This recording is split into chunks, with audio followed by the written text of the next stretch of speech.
He made a firmament in the waters. And God called the firmament heaven. And the second evening and the morning were the second day. So what realm are we in when we talk of heaven? We're talking about the firmament in the waters.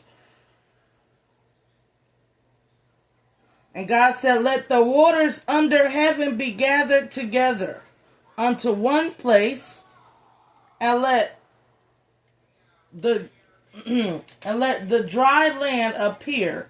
And it was so. So under the heaven,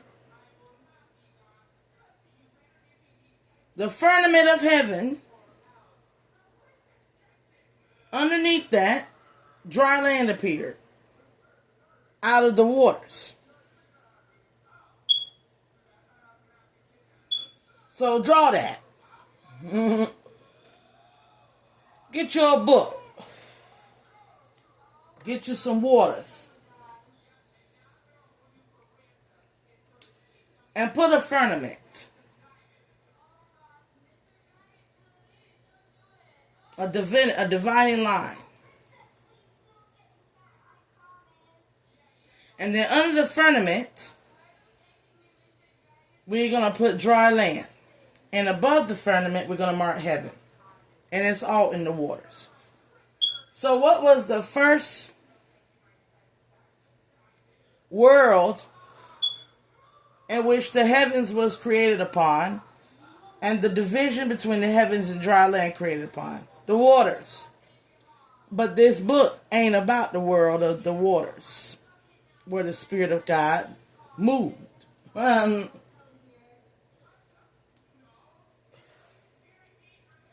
God called dry land earth.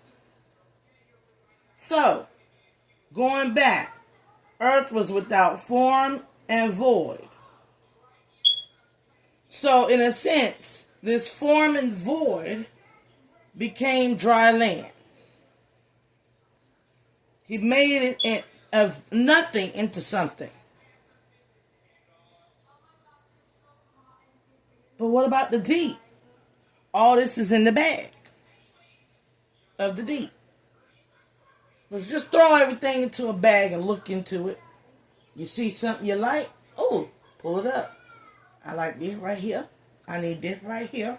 And I'm going to put this right here. But what's in the bag? Water.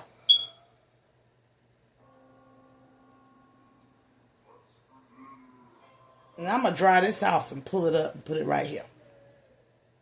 What's in the bag? Water.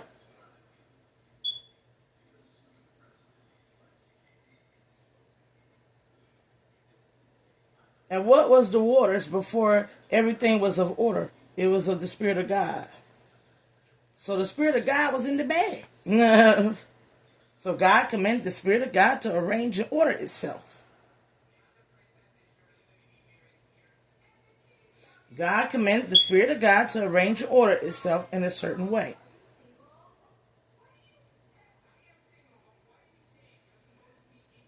And God called dry land earth and gathered together all the waters, called he seas. And God saw that it was good.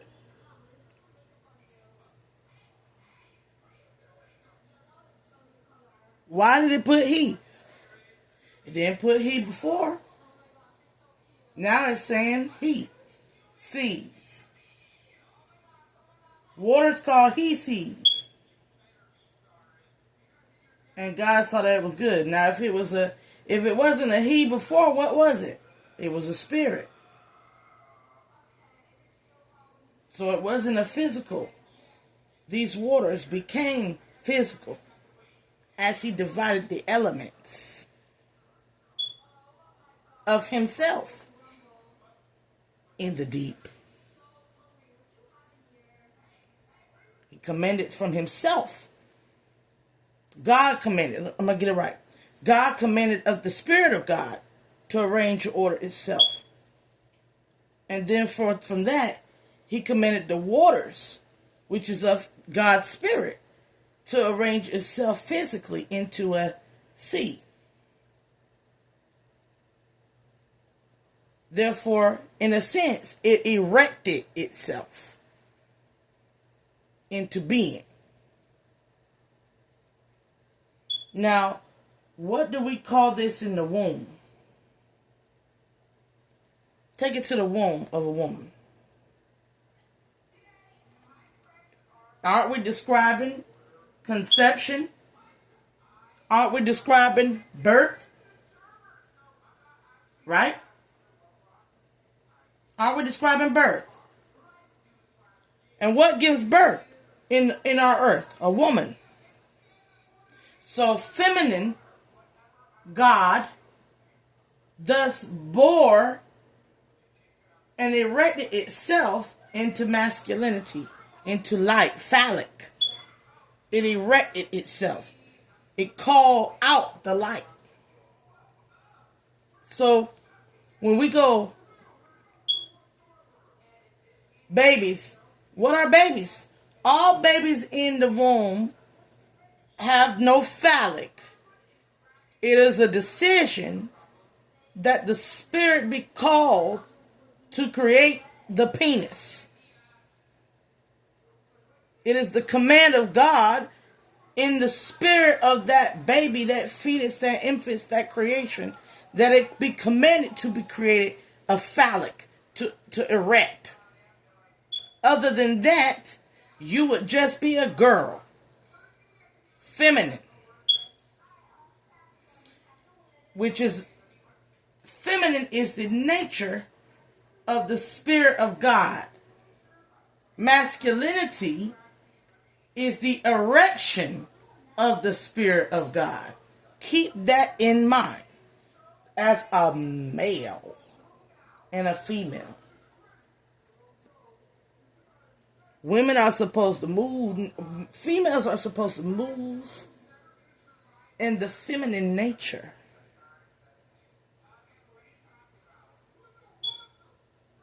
But they're supposed to have it to bring it forth. And what is a male supposed to do when she has it and she brings it forth?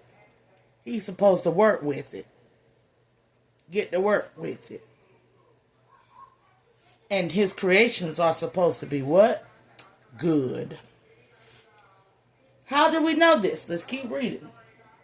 And God said, let the earth bring forth grass, the herb yielding seed, and the fruit tree yielding fruit after his kind, whose seed is in itself upon the earth. And it was so.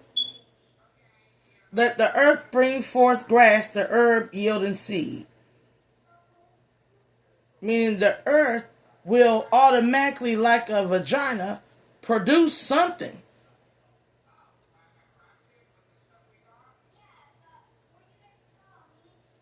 But his kind, his male kind, whose seed is in itself, is like a fruit tree yielding fruit.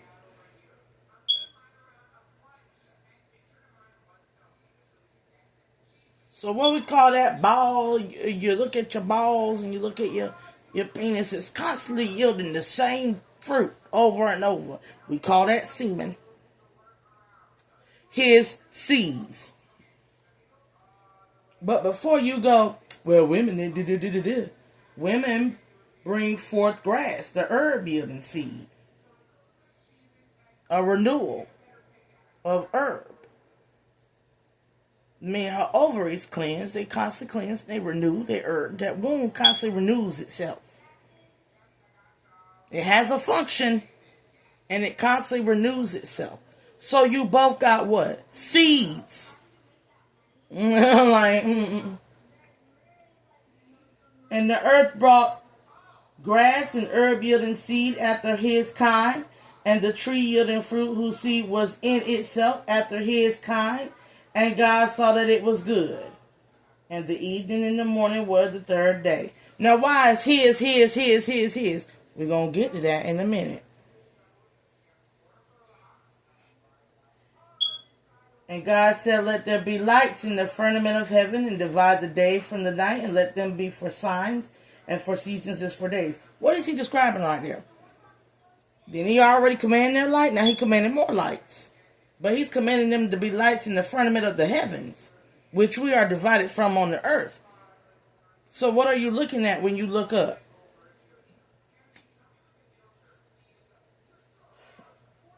And what are you looking at if you look within the earth?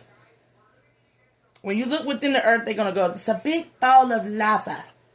What is the sun in the sky but a big ball of lava? What is in your, what do we call in each and every human the stomach area? We call it the solar plexus in the chakra system. So all of us got what inside of us? Seed and light.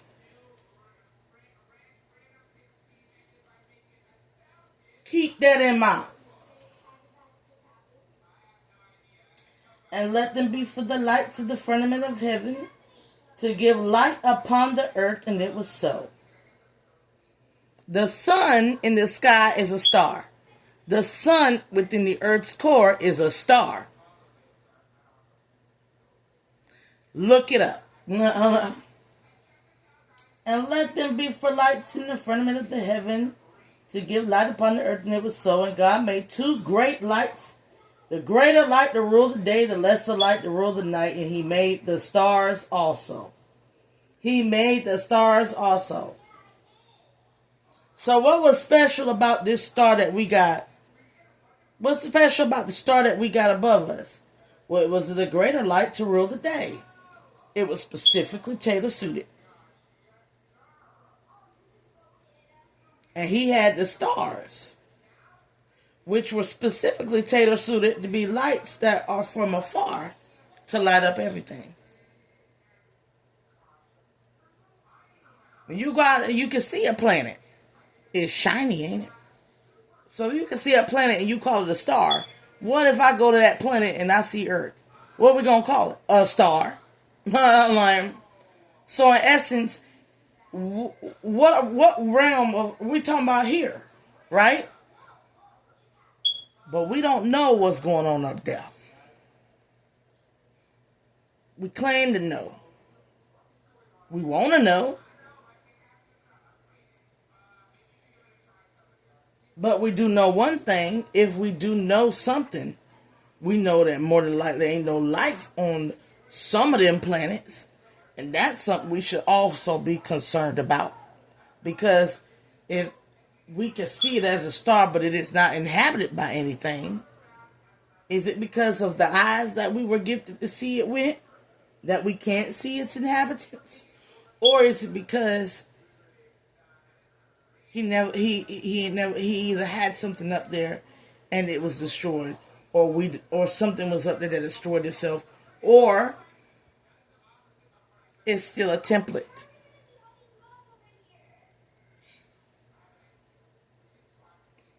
Because he's got a lot of work to do right here. And God set the firmament of the heaven to give light upon the earth, and to rule over the day, over the night, and divide the light and the darkness. And God saw it was good. So we know we're talking about the lesser light, which is the moon, to rule the night. But also, what is the lesser light? People are going to go, oh, the moon rules the night. Right. Okay, the moon rules the night, right? And it's lesser to you because it's smaller. But the stars are also in charge of ruling over the night as well. But they don't have to be as small as the moon. Why am I mentioning this? Because we got a tendency to think that things that are from afar, or things that are smaller than us, are insignificant towards us. But that is not so. Just because it is smaller, just because it is farther away and is foreign to you, does not make it any less than you. It is only lesser because it is not closest to what you are in your resonance. But you are not to make it inferior just because. When we talk about phallic energy light, we talk about the sun. The sun is never supposed to see the moon as inferior. Maybe foreign, maybe distant, maybe tiny, but not inferior.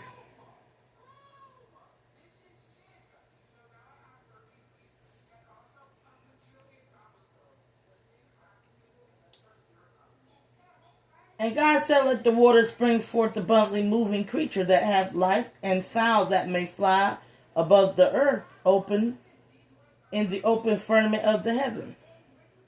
Now, we're talking about fowl that fly above the earth in the open firmament of heaven, and a creature that hath life moving in the waters.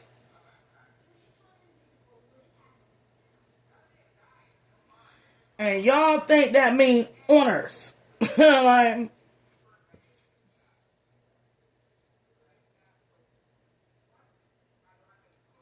made a creature that can fly above the earth in the open firmament, and a creature that can go into the waters. Not the seas, the waters. So there is things out there flying around and swimming. And God created great whales and every living creature that moveth, which the waters brought forth abundantly after their kind, and every winged fowl after his kind. And God saw it was good. Now he's talking about something else. He just saw you made something above the earth. Now he's going to say he made a great whale and every living creatures moving, with which the waters brought forth abundantly in their kind, and winged fowl after his kind, and God saw that was good. So where did he create these creatures? And when he created them, where did he put them? After he created them. Let's keep reading. And God blessed them, saying, be fruitful and multiply, and fill the waters and the seas. And let the fowl multiply in the earth. So I'm going to go up here and I'm going to create something. And then I'm going to put it on the earth. We are talking about something that came from out there into the seas and the lands of the earth.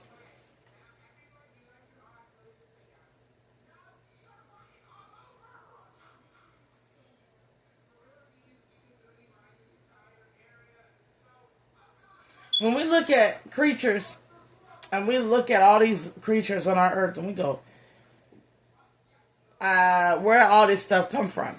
Because when we start tracking it down and going back in time, we start to realize something. These creatures, 9 times out of 10, with the height and the weight of what they were in ancient times, they were not of this world. Right? They were not particularly of this dimensional timeline. Right? So we know for a fact that there was a multitude of species called down into the realms. Why make it all on earth when you can just go and do something, configure it, and then bring it here? And people go, well, how do you know this? Science. It makes no sense for you to have the periodic table in your bloodstream unless you're from outer space. Why we always claim humans are aliens? Because when we start tracking that blood quantum of the species in it, but we start tracking the blood quantum of the species and where they originated, we can mostly get back to amoeba, but we still can't explain even how that occurred. Right? So it was added to. It was added to.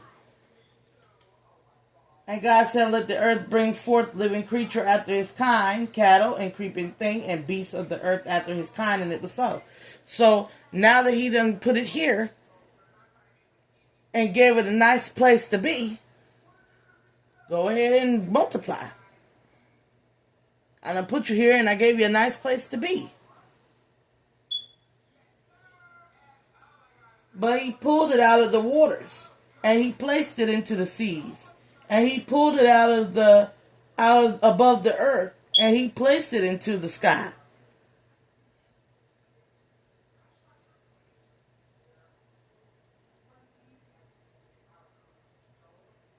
I'm like, okay. And God made every beast of the earth after his kind, and after their kind, and everything that creepeth upon the earth after his kind. Wouldn't you already thought they would have been creeping upon the earth if they had already been made on the earth?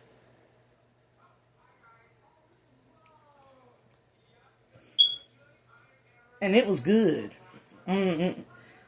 Now, like I said, wouldn't it be something if it was creeping on the earth and walking around on the earth? Why would he have to declare that it had to be in the earth and on the seas if it was already in the earth and on the seas? Because it wasn't.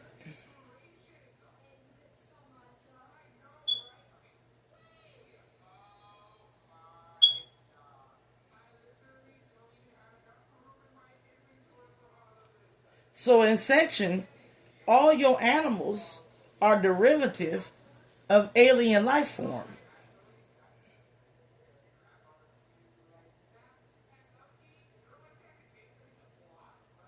Now people go, well,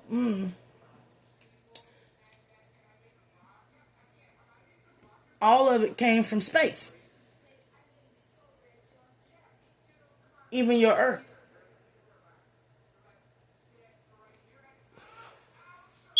So it's all alien. Okay? Let's keep it going. So God said, now who is he talking to? Let us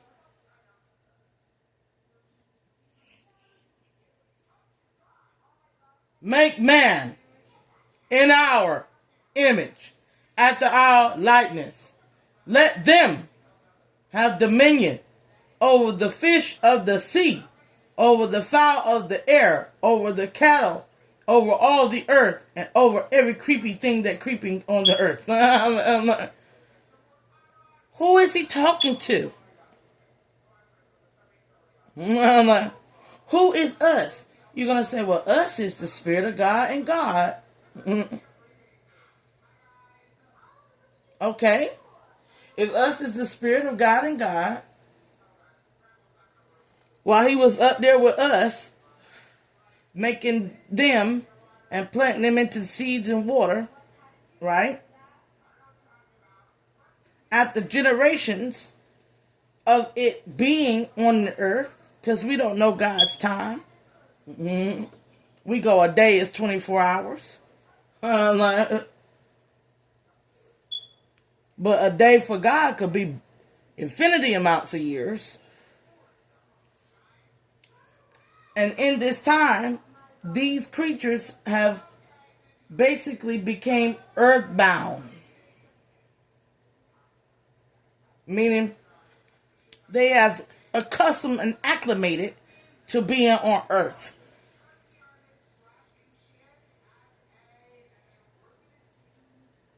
I got a bag here. And in my bag, I got the deep. It's a deep bag that I got here. And in this bag, it's got some water. And I'm going to start pulling stuff out of it. But I'm going to call into the waters, hey, you got some light? And just the waters go, here, light. Who am I talking to? When God talks to, I'm going to put it like this, Christians will go, well, when you say Vishnu was talking to Krishna, that's blasphemous because there is only one God. But when you talk to a Hindu, they'll say Vishnu was talking to a form of itself that he called Krishna. And Krishna was replying to a form of himself that he called Vishnu. So is polytheistic real? Is monotheistic real? Or it is a driving force for a division amongst the people? It is a driving force of division to say you are monotheistic when your God can call upon itself outside of itself to become more of itself. It is a driving force of division when you can't understand that the emanations of God and how God can be multiplicity and singular. Keep that in mind. So shaming somebody else's face saying, I don't believe in all that. And then they sit there and go, no, it's one thing, but it's emanating and acting in different modes. And we call them deities. We call them avatars. And Christians, no. And then y'all speak Jesus. It is willful ignorance. And it is hate. Let us keep moving. Because who is us? An hour. And let us make us. Let us make man in our image, after our likeness. And let them have dominion over the fish of the sea. Them, they, us. I am multiple. I am plural. And we gonna make this multiplicity plural being. And we're gonna call, so God created man. So God created man. In his own image, in the image of God, created he him.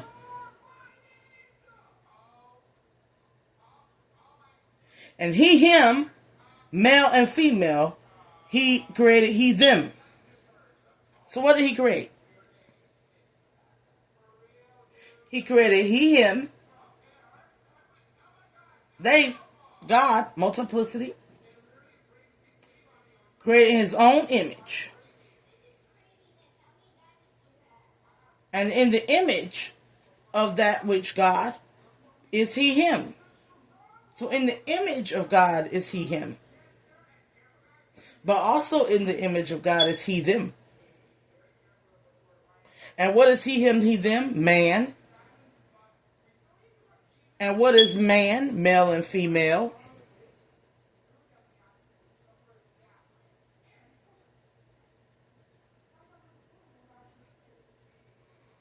And he blessed them.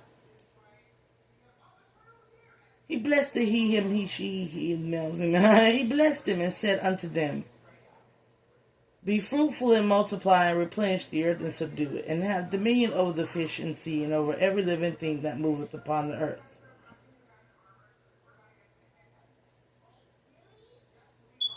And God said, behold, I have given you every herb, bearing seed which is upon the face of all the earth, every tree in which is the fruit tree of yielding seed, to you shall it be for meat.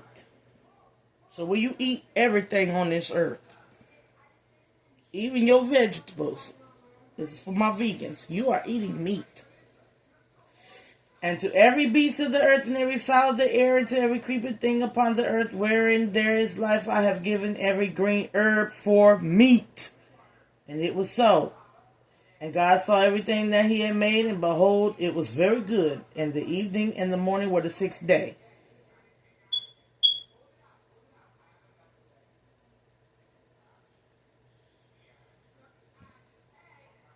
Now, keep in mind, man meant first and foremost. Man,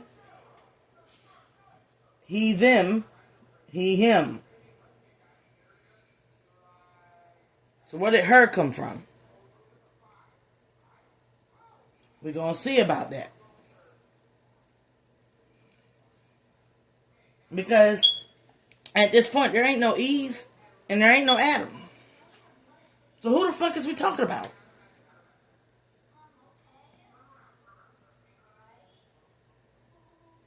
Who are we talking about? If there ain't no, who are we talking about?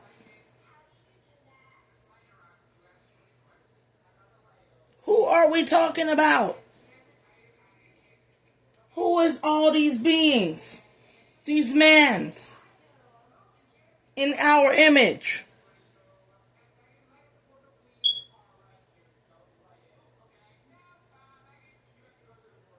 Is it that man just mean being of earth?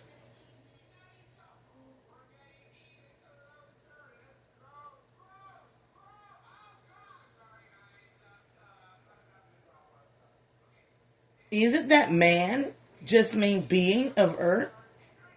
And if man is being of earth,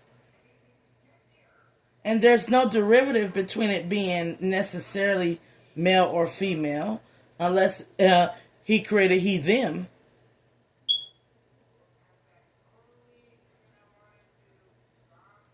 So God created man in his own image.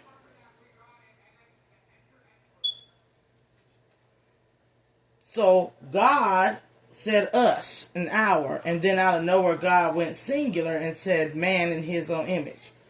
Who is the God that said, let me make he, versus the God that made he, them? He made he, them, and he. He, him, and he, them.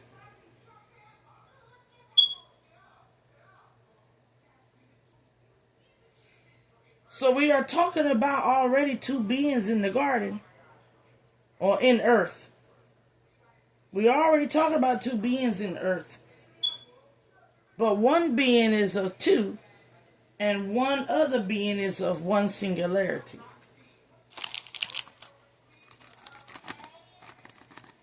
One being is of two, and one other being is of a singularity.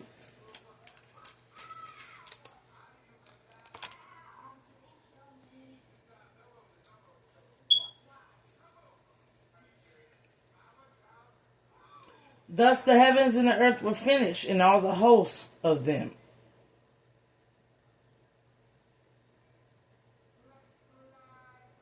Thus the heaven and the earth were finished, and all the hosts of them.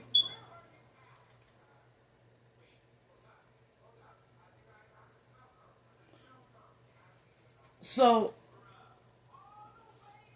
and the seventh day God made his work which he had made, and he rested on the seventh day of all his work which he had made.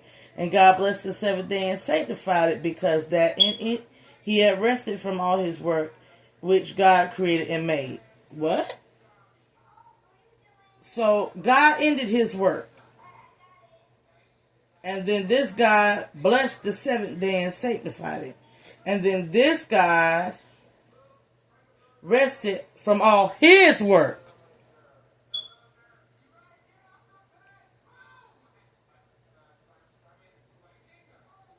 And these are the generations. So the Spirit of God. So God, and then the Spirit of God, and then God, and then God, and then God. And these are the generations of the heavens and the earth that they were created. And in the day that the Lord God made the earth and the heavens. So, the Lord God, the earthly master God, emanates from a spirit of God, emanates into a God that does this duty, a God that does that duty, and a God that does another duty. I got a God that sanctified. I got a God that called forth. I got a God that, how many guys I just mentioned?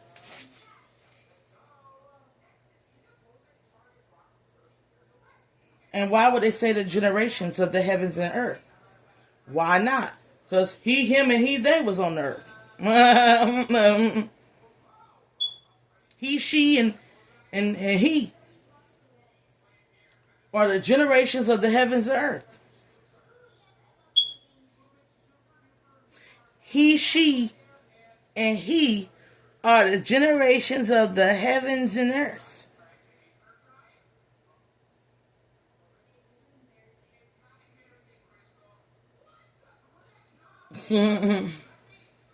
So this Bible is coming in after many generations. This Bible is coming in after many generations. And the generations which are not talked about are the generations of when a male was a male and a male was also a male female.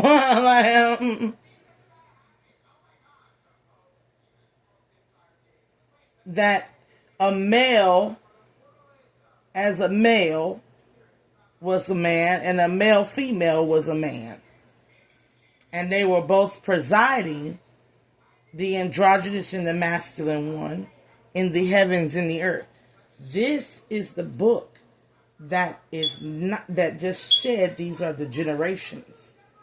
So these are the evolutions of said beings. And we get down to the evolutions of the beings. And every plant of the field before it was in earth. And every plant of the field before it was in the earth. And every herb of the field before it grew. For the Lord God had not caused it to rain upon the earth, and there was not a man to till the ground. Well, I tell you, it'll be taking stuff and putting it on the earth. Just decorate it. We're just going to put it right there. You know, just lay it right there. It's nice. I just want it right there. Thank you. Thank you, he, him. Thank you, he, she. Put it right there. No, put it right there. Everybody, put it right there. I got it. Lord God, earthly master God. Lord means earthly master. The master who just got it. I got it. I know how to do this. We're going to arrange it like this, okay? So they all commissioned a Lord, a God, Lord God, over the earth. All the gods commissioned a God to be over the earth. Like, this one going to take care of business now. This one can go down there and take care of business. We're going to send him some fruit baskets. Just send him all the stuff. Send him a bunch of stuff down there and see what he going to arrange it. Look. He just get it all nice and decor. It's all beautiful. You see, I got this right here and this right here. He, she, hand me that. Yes, thank you. I'm going to take it and give it to the other he, she's, okay? He, hand me that. I'm going to take it and give it to the other he's, okay? We're going to arrange it, but here's the problem. We got it all up here, and it knows how to do its thing, but we might need to add something to the equation.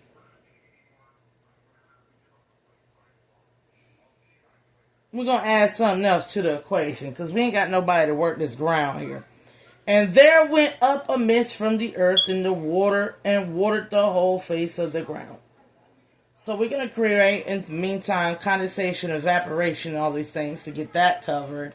But still need somebody to till this. So the Lord God formed man of dust of the ground. Now we're talking about a whole different being. Because when we get one that was a reflection, our image, and then we got our image reflection was a he, she, and a he, they. But now we got one down here that's of the earth ground.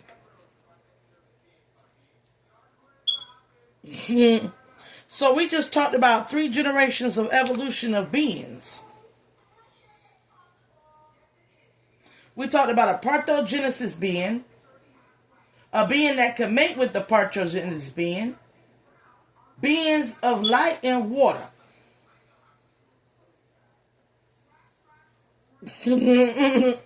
What you think an image is? It's a reflection and reflection of light.